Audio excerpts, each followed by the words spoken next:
Si el hombre gris existiera, diría que lo que llamamos yo es, en realidad, un espejismo que cambia con cada paso que damos. Nos miramos al espejo convencidos de que seguimos siendo los mismos, pero en lo profundo, cada experiencia deja una marca que nos transforma. Desde lo psicológico, se dice que la identidad no es un bloque fijo, sino un entramado de recuerdos, emociones y aprendizajes que se reconfiguran con el tiempo. Cada conversación, cada pérdida, cada instante de alegría deja huellas que alteran la manera en que nos percibimos. Entonces, ¿podemos afirmar que somos siempre los mismos?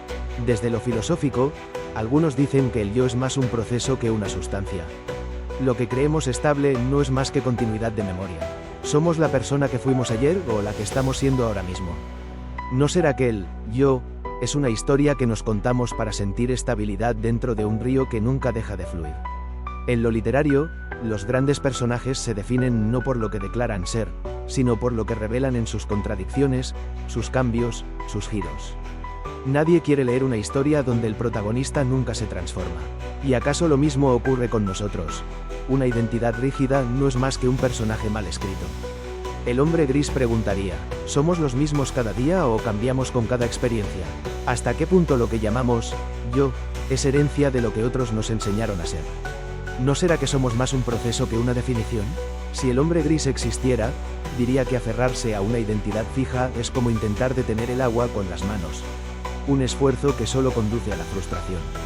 La verdadera fuerza no está en sostener una forma, sino en aprender a moverse con el río de lo que vamos siendo. Si el hombre gris existiera, se detendría a pensar que gran parte de lo que llamamos yo no nació de nuestra elección consciente, sino de lo que otros dejaron en nosotros. Desde el nombre con el que nos llaman hasta las primeras palabras que aprendimos, todo llegó antes de que pudiéramos decidirlo. Desde lo psicológico, se dice que las primeras huellas de identidad se forman en la infancia. Gestos, creencias, silencios que absorbemos sin cuestionar. No lo hacemos por obediencia ciega, sino porque es la forma natural de aprender. La identidad, en su inicio, es como una arcilla húmeda que toma la forma de las manos que la modelan. Desde lo filosófico, algunos dicen que el yo es, en gran medida, un relato colectivo.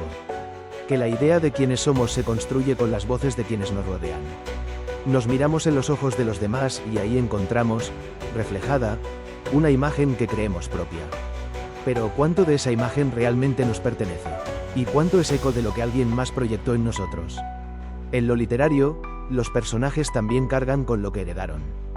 Hamlet no sería Hamlet sin el peso de su padre muerto.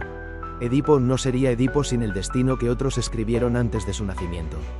Así también nosotros, cada uno carga con historias previas, como si nuestra biografía empezara antes de nuestro primer recuerdo. El hombre gris preguntaría, ¿cuánto de lo que hoy defendes como tu esencia es en realidad herencia de lo que otros te enseñaron a ser? ¿No será que muchas de nuestras certezas son apenas ecos de voces pasadas? ¿Y qué parte de tu identidad se volvería más auténtica si te atrevieras a distinguir lo propio de lo heredado? Si el hombre gris existiera, diría que pensar en esto no es un reproche a quienes nos criaron ni a quienes nos enseñaron. Es simplemente un acto de conciencia. Reconocer que mucho de lo que creemos ser nos fue prestado, y que parte del viaje de la vida es decidir qué queremos conservar y qué necesitamos transformar. Si el hombre gris existiera, diría que la identidad no es un punto fijo en el mapa, sino un trayecto en constante transformación. Cada experiencia, cada vínculo, cada pérdida o cada alegría suma capas que se superponen, se borran, se reescriben. Lo que creemos ser es más parecido a un cuaderno lleno de tachaduras que a una definición inmutable. Desde lo psicológico, se dice que el yo se construye como una narrativa que vamos reescribiendo a medida que avanzamos. Cambiamos de roles, de perspectivas, de prioridades. El adolescente que fuimos no desapareció. Se transforma en recuerdo, y ese recuerdo dialoga con lo que hoy somos. La identidad se parece menos a una fotografía y más a una película en la que nunca dejamos de ser actores y guionistas a la vez. Desde lo filosófico, algunos dicen que el yo es devenir, que no existe una esencia fija esperando ser descubierta, sino un flujo que se reinventa. Esa visión incomoda porque nos quita la seguridad de saber quiénes somos, pero también abre la libertad de no estar condenados a repetirnos. Si todo cambia, entonces también nosotros podemos cambiar. En lo literario, los personajes que permanecen idénticos de principio a fin son los menos recordados. Los que dejan huella son los que atraviesan transformaciones. El héroe que madura, el villano que duda, la figura secundaria que descubre un propósito inesperado. Así también ocurre con nosotros. Lo que nos da profundidad no es una identidad estática, sino la capacidad de transformarnos a lo largo del relato. El hombre gris preguntaría, ¿qué parte de vos ya no es la misma que hace un año? ¿Qué faceta nueva descubriste en los últimos tiempos que no hubieras imaginado antes? ¿Y cómo cambiaría tu vida si entendieras tu identidad no como una etiqueta fija, sino como un proceso abierto, en movimiento? Si el hombre gris existiera, diría que la identidad es viaje, no destino. Y que el verdadero aprendizaje no está en definirse de una vez y para siempre, sino en aprender a convivir con la certeza de que siempre estamos siendo otros, incluso dentro de nosotros mismos. Reflexión final. Si el hombre gris existiera, concluiría que la identidad no es un muro firme donde descansar, sino un camino en construcción permanente.